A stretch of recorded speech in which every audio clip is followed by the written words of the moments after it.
하나님께서 그리스도 예수를 높이시는 성기의 단계가 9절에서 12절까지 기록되어져 있습니다. 십자가는 모든 것이 끝이 아니라 영광의 시작입니다. 하나님께서는 자신을 스스로 가장 아래로 낮추신 그리스도를 가장 높은 곳으로 높이셨습니다. 누구든지 자기를 낮추는 자가 높아질 것이라고 마태복음 23장 12절에 나오죠. 예수님께서 말씀하신 것이 자신에게 실현되었습니다. 그러므로 자신을 낮추는 사람은 똑같은 방식으로 모두 높임을 받을 것이라는 것입니다. 이 그러므로는 그리스도의 순종적인 자기 비하의 결과로입니다. 하나님께서도 그분을 최고로 높이 올리시어라고 나오는데, 최고로 높이 올리시어는 가장 높은 곳으로 올려지다는 의미합니다. 그의 부활과 성천을 포함하고 있죠. 사도행전 2장 33절, 히브리서 1장 3절에 나옵니다. 무덤에 누워 있었던 예수님의 시신은 부활의 능력으로 일어나 성천하셔서 그 영광을 완전히 드러내셨는데, 그렇게 높여지신 것은 성육신 이전에 소유하셨던 영광을 회복하신 것일 뿐만 아니라 죄와 고난과 죽음에 대하여 승리하신 것에 덧붙여진 영광입니다. 이로써 세상을 자신과 화목시키려고 하시다 하나님의 뜻은 완전히 성취되었죠. 고린도후서 5장 19절에 기록되어져 있습니다. 모든 이름들 위에 뛰어난 이름을 주셨습니다 라고 하는데, 스스로 낮춰 끝까지 순종하신 예수님에게 뛰어난 이름을 주셨다입니다. 뛰어난 이름은 모든 권력과 권세와 능력과 주권들을 위해 뛰어난 이름을 의미한다고 에베소서 1장 21절 22절에는 말하고 있죠. 이 이름은 하나님 예수 그리스도, 그의 존엄성 영광스러운 이름적으로 추측하지만 온 우주를 다스리시는 통치자이신 주님을 가리킨다고 합니다. 예수의 이름 앞에 다 무릎 꿇게 하시고인데, 예수님의 이름으로라고도 번역할 수 있는데요. 이 경우는 모든 기도가 예수님의 이름으로 드려야 한다는 것을 의미합니다. 요한복음 14장 13절에서 14절, 사도행전 3장 6절 등에 나와 있죠. 하늘과 땅 위에 땅 아래에 있는 모든 사람들인데 여러 견해들이 있습니다. 천상, 지상, 지하의 모든 피조물을 종칭한 것으로 볼 수 있다고 로마서 8장 22절, 고린도서 15장 24절에는 말하고 있죠. 다 무릎을 꿇게 하시고 있는데 경배와 찬미, 복종을 의미하고 굴욕과 십자가형을 받으셨던 분 앞에 무릎을 꿇게 하신 이유는 그분이 주되신가 신성주권을 인정하기 때문인 것이죠. 모든 입으로 영광을 돌리게 하셨습니다 라고 하는데요. 초기 그리스도인들은 예수 그리스도 즉 그리스도이시며 성령 기름을 받으신 구세주를 주님 주권을 가진 하나님으로 고백하였습니다. 이렇게 함으로써 하나님 아버지께 영광을 돌리게 되는데, 그 이유는 그분의 아들이 영광스럽게 되는 것이 하나님의 뜻과 섭리이기 때문이죠. 그리고 고백하여는 어떤 사본의 미래형으로 되어 있는데, 지금은 그리스도의 주되심을 개인적으로 인정하지 않지만 마지막 날에는 그를 주님으로 시인하고 하나님 아버지께 영광을 돌리게 될 것이라는 것입니다. 요한계시록 5장 13절에 나옵니다. 바울이 여기에서 비하와 승기에 대해서 언급하고 있는 것은 어떤 신학적인 문제를 체계적으로 논하는 것이 아니라 빌립보 교인들의 이기적인 당파심을 경고함과 동시에 그리스도의 마음을 품어 자신을 낮추고 희생하고 하나님께 절대 순종함으로써 그에게 영광을 돌리도록 하기 위함인 것입니다. 12절에서 16절까지는 자기 자신의 구원을 이루라고 권면하는 것입니다. 여기 12절에 보면 그러므로가 하죠. 그리스도께서 절대 순종하고 겸손의 본을 보여주셨으므로 빌립보 성도들도 그렇게 복종하고 겸손해야 한다는 것입니다.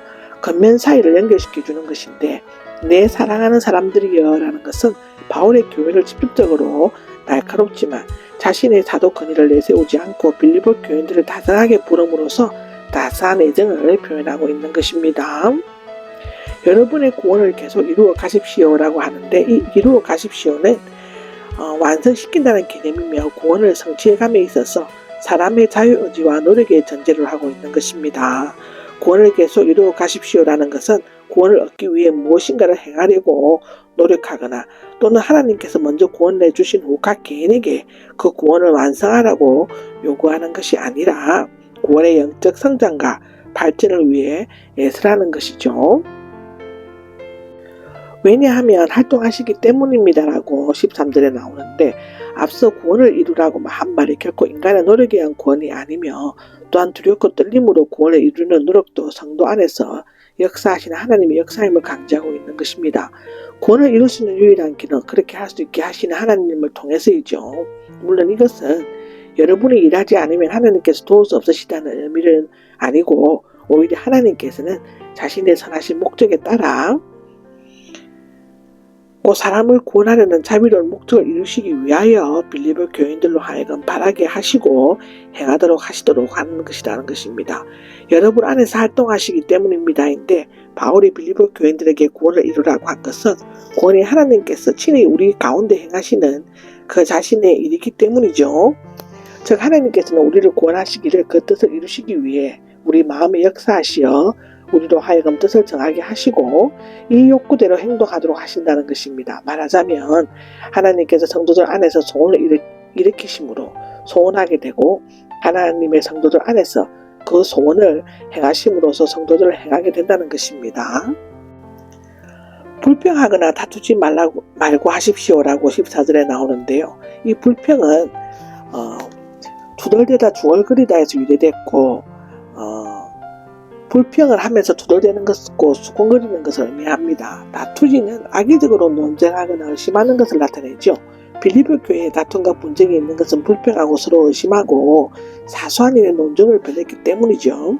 그러므로 구원을 이루기 위해서는 하나님을 향해 불평하지 말고 이웃 형제들을 의심하거나 논쟁을 벌이지 말아야 하는 것입니다. 그렇게 해서 흠이 없고는 순결하게 되어 섞이지 않고 순수하고 곱고 바르지 못한 타락한 세대에서 책망을 받을 것이 없느니 하나님의 자녀들로서 이 세상에서 빛으로 나타나야만 한다는 것이죠. 그리스도인들은 불신앙으로 어두워진 비틀어지고 타락한 세대에서 그리스도로부터 오는 빛을 반사하는 세상의 빛이 되어야 한다는 것입니다. 빛들로 나타나도록이라고 15절에 나오는데, 빛으로 비추라는 의미도 된다는데요. 그리스도인들은 남에게 빛을 비추어 전에 먼저 자신에게 흠이 있는가를 비추어 볼 필요가 있죠. 죄나 도덕적인 흠이 없는 생활이 곧 빛으로 빛나게 되는 빛된 자의 참모습이 될 수 있다고 하는 것입니다. 생명의 말씀을 굳게 붙들어서라는데, 이 굳게 붙들어서는 단단히 붙들다, 주장하다, 제시하다의 뜻인데요. 드러내거나 제시하다는 뜻을 가지고 있습니다. 두 의미는 모두 가능하고, 그리스도인들의 생명의 말씀, 즉 복음을 굳게 붙잡으면 그것을 세상에 밝히 드러낼 수 있기 때문이죠. 그렇게 되면 바울이 빌립보 교인들을 위해 고난 가운데 복음을 전파하여 해산의 수고를 통해 열매를 맺는 것이 헛되이 다름질하거나 헛되이 수고하지 않음으로써 그리스도의 날, 즉 재림 때 그 심판대 앞에 그들이 자신의 자랑거리가 될 수 있는 것이라는 고린도후서 1장 14절에는 얘기하고 있습니다. 이것은 지금 바울이 멀리 로마에 떨어져 있지만 그들을 위해 계속 수고하고 있음을 나타내는 것이죠. 17절에서 18절까지는 희생적 봉사에서 오는 기쁨을 말하고 있습니다. 믿음으로 드리는 제사와 예배 제사는 공직이나 사람에게 봉사할 때는 봉사, 그리고 하나님께 적용될 때는 예배를 표시하며 고린도 교인들이 하나님을 위해 한 봉사가 예배임을 나타냅니다. 제사와 예배는 신앙생활과 희생적인 봉사를 나타내는데, 정언법적인 표현으로 믿음의 헌신적인 봉사 또는 헌신적인 산제사라고 로마서 12장 1절에는 기록되어 있는 것을 의미합니다. 제사 때에 붓는 술처럼 부어진다고 할지라도 있는데, 구약시대에 포도주를 붓는 의식으로 번제와 소제와 함께 드려졌다는 것을 얘기하고 있는 것입니다. 여러분도 함께 기뻐하고 또 나와 함께 기쁨을 나누십시오가 있는데, 여기에 함께 기뻐하고와 나와 함께 기쁨을 나눈다를 두 번 사용하고 있는 것은 바울이 빌립보 교인들은 어느 한 개인이나 당파가 아닌 함께 즐거워하고 함께 우는 하나의 공동체로 묘사하고 있는 것입니다.